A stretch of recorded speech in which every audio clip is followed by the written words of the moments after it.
Welcome to the Rams post-game show. My name is Victor Corona, aka Victor Producer, and joining me live from Raymond James Stadium in Tampa Bay is our very own Gilbert Manzano, who does it for the OC Register, Ellie Daily News. Gilbert, how are you doing? How's everyone feeling after that tough loss against the Buccaneers?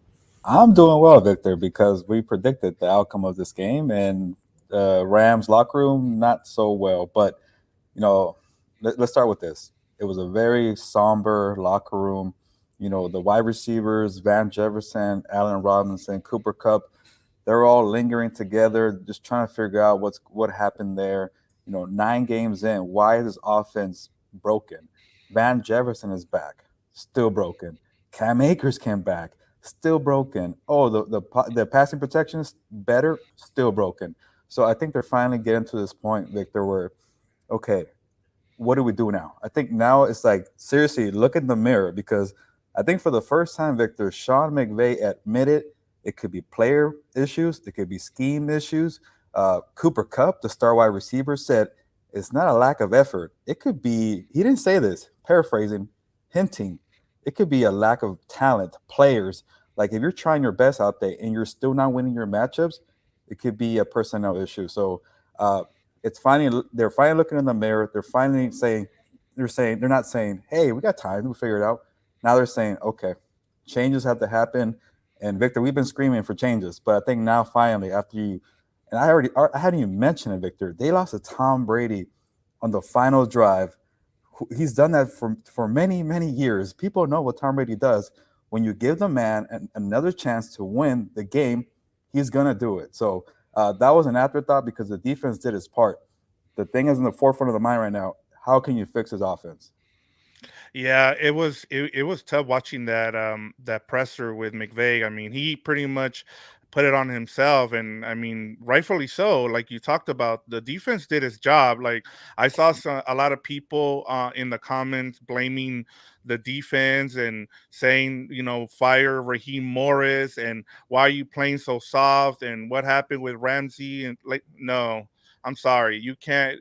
You're not gonna blame this on the defense. This is you go three drives there to in the fourth quarter that nets you what 7 yards total. This is on the offense, and yes, McVay takes responsibility here, but like you said, they finally he said it's time for us to look in the mirror, and rightfully so. Yeah, that's the other part of it. I'm tired of hearing about this defense. Okay, yes, they had a really bad game last week against the 49ers. I get the frustration. You lose to the 49ers every single time. I get the frustration, but now don't put it on the defense on this soft zone coverage. They held Tom Brady, Mike Evans, Chris Godwin, Leonard Fournette to 9 points with what 1 minute to go. Because all Tom Brady 15 seconds to go. it's crazy. All Tom Brady needed was 35 seconds to get the game-winning drive. Leonard Floyd was, talking to me in the locker room. He sounded defeated, and he was like, "We got to stop. We did our part, and we had to go back on the field."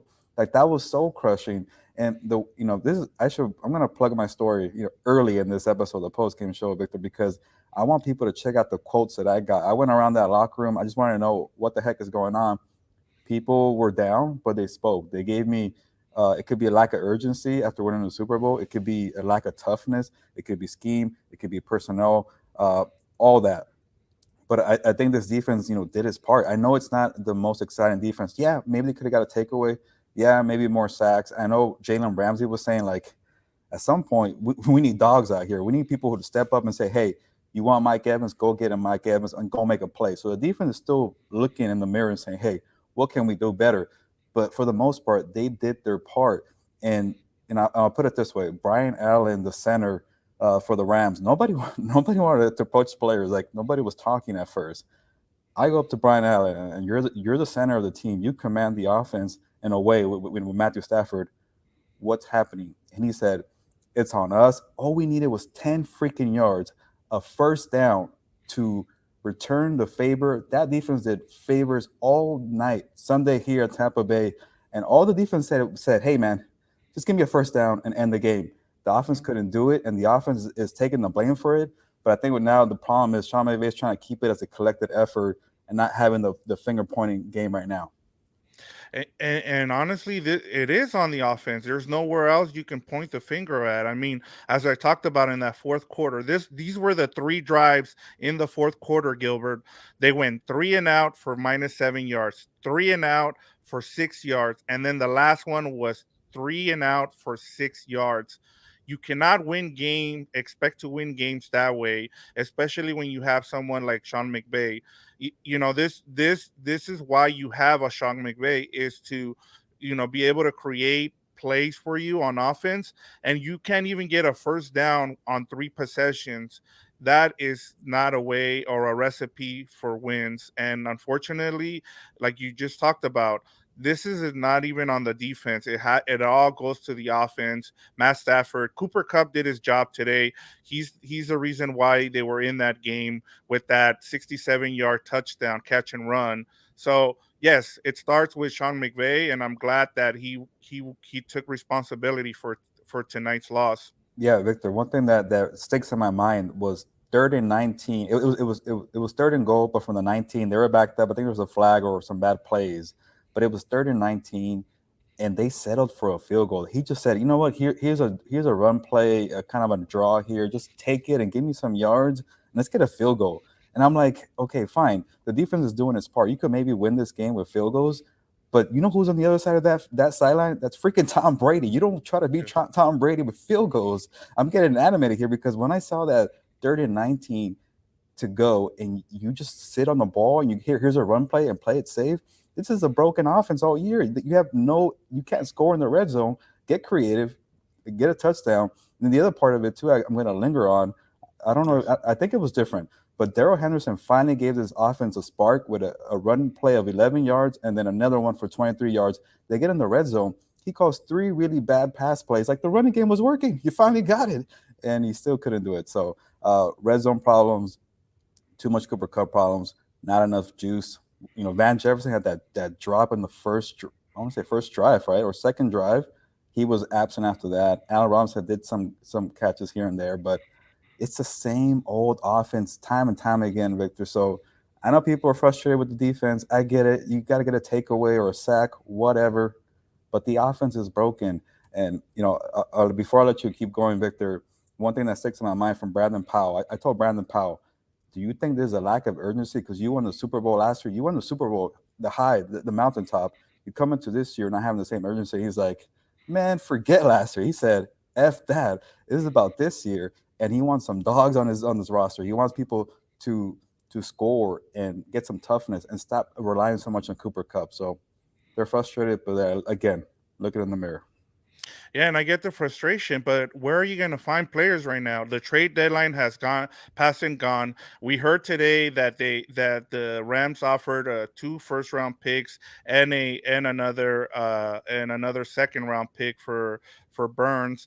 That wasn't going to get. You're looking for players on offense. I mean, I don't see OBJ coming to this team when you're sitting at the record you are right now. If I'm OBJ, I'm trying to go somewhere where I can win another Super Bowl. So that's another thing to keep in mind. But I mean, just looking at this offense, I know we're going to keep harping on the offense, but I mean, Stafford was 13 of 27 for 165 yards, one touchdown, and then he was sacked four more times. You know how many times he's been sacked this year? 28 times. Last year he was in the 30s. That pretty much tells you the story on the Rams so far in 2022. And then before we get to your next point, I'll say this: like part of being a defending champion and why it's so hard, as when we talked with Kirk Morrison earlier in the week as we previewed this matchup, everybody's giving you your best shot, and that's part of having to take your game to the next level. And I don't think the Rams have done it, and I get it. Injuries happen in football, and the offensive line is hurt right now, but you have to come together and find a way. And now as they get ready to take on Arizona, we'll see what happens and how this team changes going forward. But what was another thing that stood out to you? Yeah, the kind of annoying thing, Victor, about this, like, yeah, they were going after players in the trade deadline. Like this team goes for players and that's how they make a switch. And let me know if my mic cuts out because I'm moving too much right now. I'm so animated that I move too much and the mic cuts out. Let me know. Yeah, yeah, I'm trying not to do that. But what they do is they go out and get good players from the outside. They're rarely in an issue where the players in house, they got to make it work because they struck out in the trade deadline. And it's a little annoying they're saying now, might be the players. Like, maybe these players are not the ones that we want all of a sudden, right? Because finally you can't go out and get the player you want. OBJ is flirting with the Dallas Cowboys. You got to make it work with the guys that you have. And it kind of feels like a cop out saying it could be a personnel thing. No, you can't even say that. You could say scheme wise, switch it up. Like, the ground game has been broken all year. At some point, you got to say, hey, we you got to stop saying, hey, we don't have an identity. You got to say, hey, the identity is we're slow, we're clunky, we're going to make that work. How about we become smash mouth football, six offensive linemen on the field, constant jet sweeps, and move up the field really slowly and find the end zone? Like, they can't even do that right. Like, pick something, and that's your identity, and you make it work because at some point you got to look at the ground game. Maybe it starts with the ground game because they get no ground game, you become predictable. You can't even do a play action pass. Like, how can Van Jefferson bring the juice when you can't even get the ground game to throw people off? So I think at some point, get the identity and just say, hey, this is who we are. We can't find anybody else to help us. Play jumbo package, make Kendall Blanton an active tight end. You have to sit down Tyler Higbee for a couple plays, do it because you need six linemen, you need a blocking tight end, and just play from the eye. Because you get Cam Akers, you couldn't get rid of the guy, and you bring him back, and he's doing the same thing. He was pissed off because he can't run up the middle and find no holes. Same issue again. So, Victor, I don't know. I'm tired of watching the same game every single week. And the thing that kind of annoys me this time, usually the game is over by early fourth quarter. This came down to the wire, so I had to switch my story a lot. So me as a reporter, I'm frustrated, but I kept thinking and sitting, you're letting Tom Brady get another opportunity. You couldn't get a yeah. first down. That summarizes the season to me so far.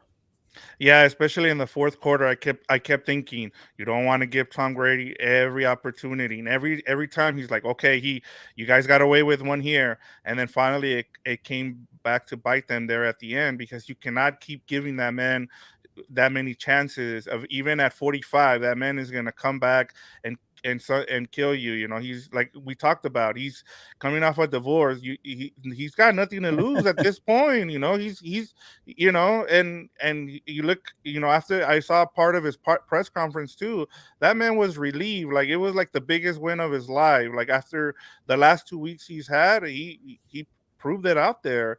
But I wanted to talk about some of the keys that we had coming into the game, and of course, yours was for them to get a turnover somehow.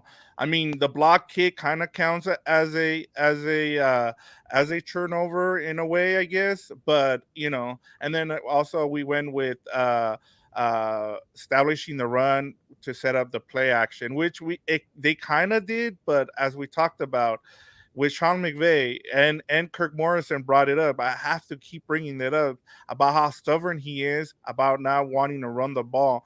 Like, I get it. Like, late in the game, that wasn't the time to do it, but eventually, like you talked about, you have to run the ball and do it effectively. And they just couldn't get into a group today, and it was just terrible play calling from Sean McVay, which is a rarity, and it's starting to get really bad. And so I know a lot of fans are going to be frustrated by that, but it's at that point now where you have to start, acknowledging the fact that Sean McVay's play calling has been pretty bad this year. Yeah, and it's fair to say that I'm gonna get some comments here going. Some people to be encouraged to say things like we got this one here from bring back Mark Bolger. That's how bad we got. And Gary, I feel the Wow. frustration here through Heel. Bring back Mark Bolger because Matthew Stafford's not doing it so far. It's fine.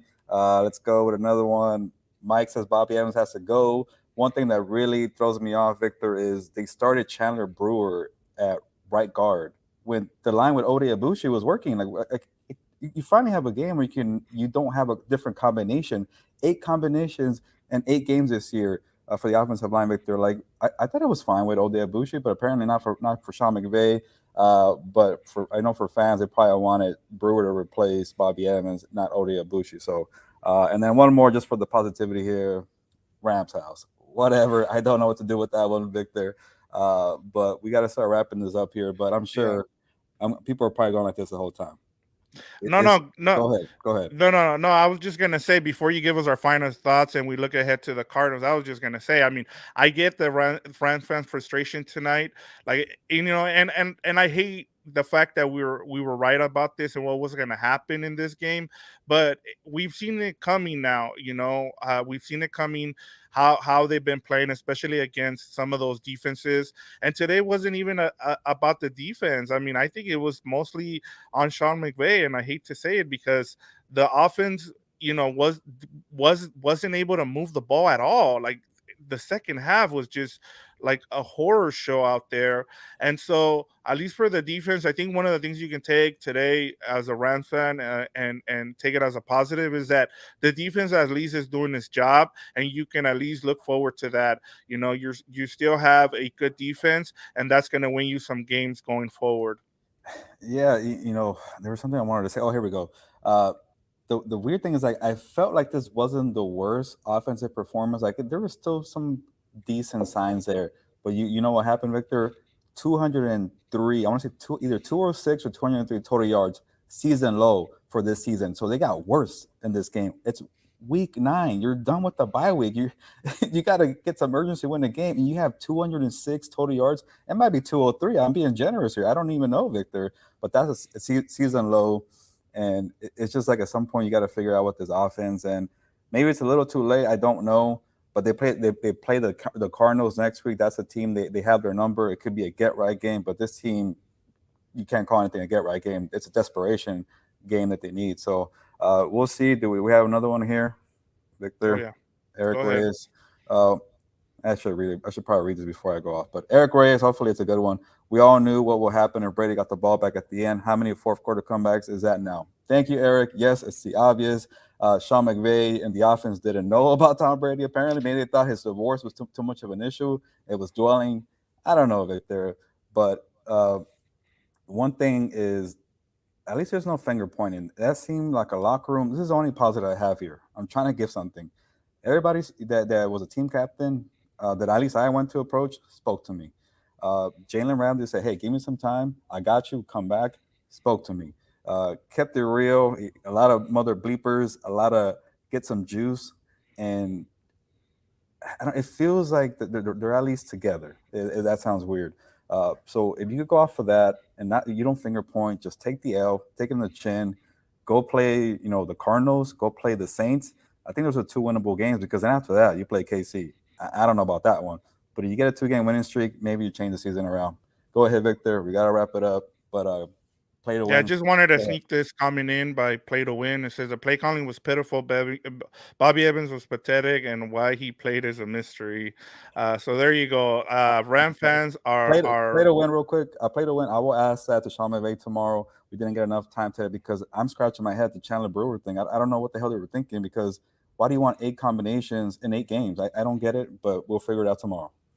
Yeah, no, and I mean, and like yeah, like you talked about with the Cardinals, maybe things get better there, and then you move forward. But I know a lot of fans are frustrated. The frustration has hit the highest peak in this game now because you're sitting here not looking good. The playoffs seem bleak, but let me get your. I know we got to end on a positive here, so give me who gets your 12 pack of beer. I guess we're gonna go with another session of what is that, natural lights, because we're not giving out the good stuff this week. For this one, I'm gonna go to my local liquor store in the corner. Like, hey, my regular cashier, hey, homie, let me get a 24 pack. I'm getting a Mexican beer because I think the defensive performance was good, but it's not Okay. Modelo. I'm a Modelo guy, Victor. So it's not Modelo's Mhm. because it didn't get a takeaway. Like if you got a takeaway, then you get the Modelos. But it was good defense. So go take the Corona Lights. Yeah, Corona Lights. You like those, Victor? Yeah, For, yeah. for the defense, or maybe some Coronitas. I don't know, but they need some Mexican stuff, some good beer for this defense because they did their part, Victor. 9 points I mean, whatever, 15 minutes out of the fourth quarter. I don't even know the time.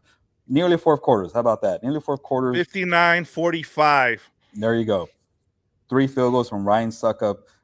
They were like under 200 yards at that point. They did their part, okay? Just relax on the defense. Yeah, we'll get after Raheem Morris another week, but today give it to the defense, take the Coronitas, enjoy because they need it. They were kind of a little defeated, deflated in the locker room, but they weren't pointing the fingers when I was asking them the tough questions. Yeah, I'm gonna go with some beer pong beer. You can take your natural light, that Milwaukee Bears that we used to use back in the days. But I'm gonna give it to Bobby Wagner. Bobby Wagner has, you know, come in. He led the team in tackles with 13 today. He blocked that field goal that kept him in the game late. So for me, it's Bobby Wagner, and hopefully he enjoys that beer pong beer. And with that, it'll come to a close. Thank you for joining. Thanks to all the Rams fans who joined us today. We love. I'm sorry that it's coming at on a bad loss to the Buccaneers, but thank you for engaging with us. We appreciate it. We try and get your comments in as we can. Gilbert has, some time issues too because he's in Tampa Bay. It's kind of sucks that this was a 4:25 game back in Tampa Bay. So he made some time for us tonight. So thank you, Gilbert, for the time you've given us. Uh, Go ahead and plug your stores before we go. What you're working on the OC Register, Ellie Daily News. I'm gonna squeeze in one more because I love the engagement, the comments. People are frustrated, but they're asking questions. I love it. It's a community here at House of Horns. Joshua, I will definitely ask that to Sean McVay when I get my time on Zoom because I am curious about it because Daryl Henderson had some pop in the second, I want to say the third quarter. So why I go away from that and like at some point it's like the offensive identity. Stick to one and go with it. Daryl Henderson, pick a running back and go with it. So we'll figure it out. I'm still animated here, but check out my story at the Orange County Register because I think the story I just posted on my Twitter. You know, just read through the quotes. It wasn't a lot of me writing storytelling. It was just a lot of quotes because a lot of players had things to say, and I think you're gonna really enjoy that. And then I think for my notebook that I'm gonna work on right now, I'll focus on maybe the offensive line and the running game. But I will have more questions. I will ask more questions tomorrow. Give you guys more answers. So yeah, I don't think I've ever had a bottle of Mad Dog, but it might not be a good Neither have thing.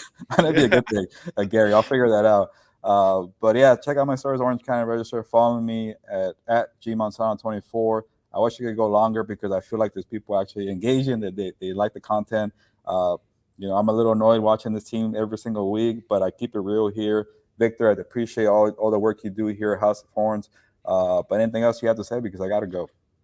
No, no, man. Have a safe flight, man. Thank you for the content today. That was awesome for the time you gave us. But we gotta wrap this up so Gilbert can get back to LA and get on that Zoom call and ask some of those questions you guys have for Sean McVay. There So you go. Gilbert, go ahead and get us out of here, man. Yeah, on that note, I need myself maybe a bottle of Mad Dog. I don't know. But on that note, ya nos vamos, pues, vámonos.